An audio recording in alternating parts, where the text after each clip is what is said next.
What's going on, y'all? It's Max with Solo Yugioh. I'm coming at you guys today with the Blackwing value deck profile. So we'll get right into that. But first, Jay has something to say. Alright guys, before we get started with today's deck profile, check out the Patreon and channel memberships down below in the description. We have links for both. Helps us do what we do, plus helps with the giveaways. Speaking of which, this month, all month long, every single video, you have an opportunity to get a chance to win a full box of Duelist Nexus. All you have to do is answer the daily question and like and subscribe. And the daily question today is... Alright, the daily question today. What was your first Yu-Gi-Oh deck? This was actually my first Yu-Gi-Oh deck. I fully built out, had the extra deck and everything. It was pretty nostalgic. And if you guys like Blackwings, like Max and myself, we both have our own decks, so we're regularly updating this for Edison Format here on the channel. So stay around for that. Alright, we'll get straight into it. Alright, y'all. Yeah, we love Blackwings around here. I'll get right into my deck profile. I think this is a pretty nasty little profile. So, alright, I'll get into it. You got 3 Shura. This dude is just the beach stick. He comes out and just summons monsters. You can summon Value with him and actually synchro with it because Value is his effects are negated when you summon her off that. So that's pretty cool. And then we got triple Sirocco. This one's really good with Black Whirlwind. Obviously being able to search Shura, and then Shura is able to search Bora, and so on and so forth. But it's also very good with Value, which we actually play 3 of in this list. So I'm playing 3 of this because I also play some Dark Greffers, and I just really want to maximize out of the profit that you get from just synchroing from your graveyard and summoning beat sticks for free. So that's actually that's not it for the 3 ofs. We got one other 3 of. We got triple Kalut. So I mean, obviously you gotta play Kalut in the pure Blackwing list. It's just boost up your piercers, boost up stuff that get like your opponent will attack you. It's like an honest. They don't even know you have it half the time. You attack with Shura, you get a monster too. Oh yeah, you get that monster. And then I'm actually choosing to only play 2 Bora, just because it doesn't really do much for you. It does play extra damage, but we are already getting that with the extra values and the Siroccos that we can set up. And then of course triple Bora or Blizzard. Yeah, this is Blizzard. Gets you the easy level 6 synchros. Sets you up with the Armed Wing in the grave. This card is super good. And also you can have a nice little play where you search Value with Black Whirlwind and then make Bryanak discard the Value, and then you can use that. So that's always nice. And then last one, Gale. Probably the best one. It's that one for a reason. This card is super good. And then other monsters we're playing, 2 Dark Greffer. We're playing those 3 values, 3 Siroccos, so we can discard one or the other with this and send the other one, easily getting a synchro set up for free. And then of course we're playing a Dark Arm Dragon because this is probably one of the best decks to play that in. So yeah, that's it for the monsters. Pretty standard.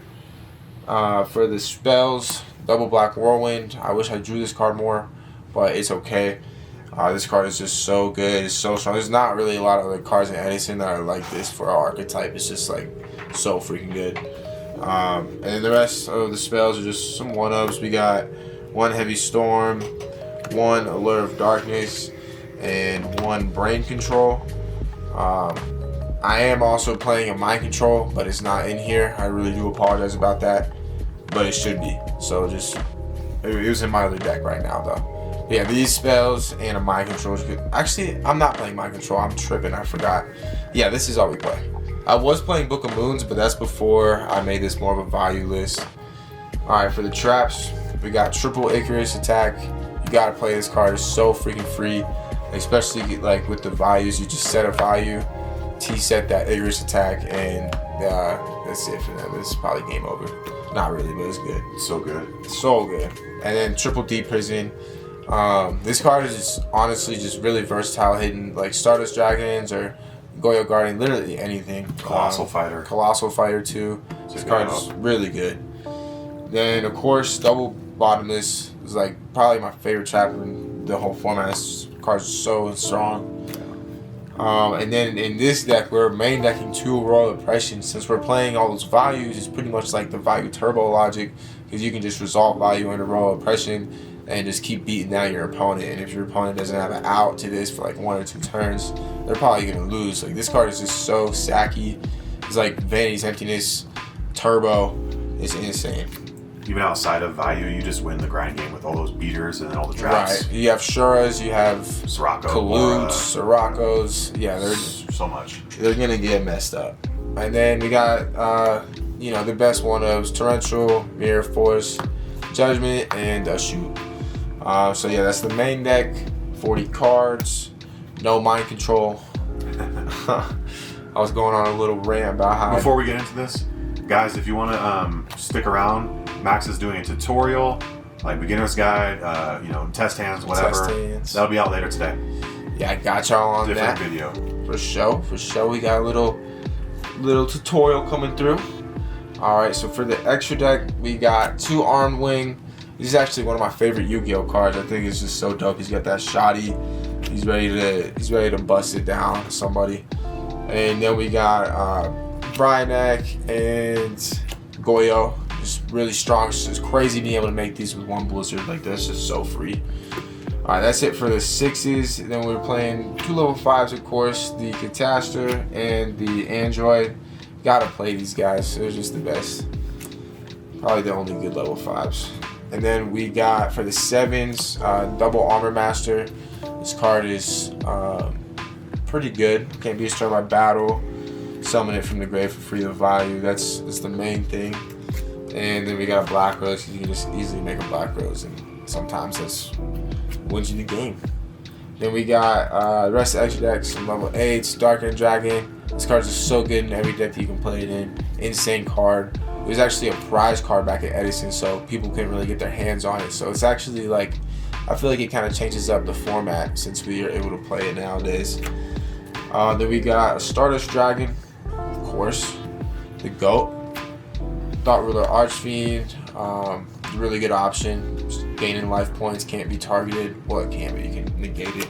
Pretty good. Colossal Fighter, crashing to other things that are 28, and it's just good in some matchups where they have to attack over things. So yeah, I really like Colossal Fighter, honestly, but it's better if you have Arm in it. All right, and then for the last value target, we got 1 Silverwind the Ascendant. This is just if you got the Arm in the grave with your value, banish them both, and then boom, you summon this. He's a big guy. And then of course you gotta round it out because we got the space in the extra deck. We got a Chimera Tech in here because we running those Cyber Dragons in the side deck. Well, all right, y'all. This was again one of my first decks I ever played. I love Blackwings. This build is actually pretty dope with the values and roll impression. I just love that about it. So yeah, be sure to check out that tutorial coming on here soon, and y'all have a good one. Peace out.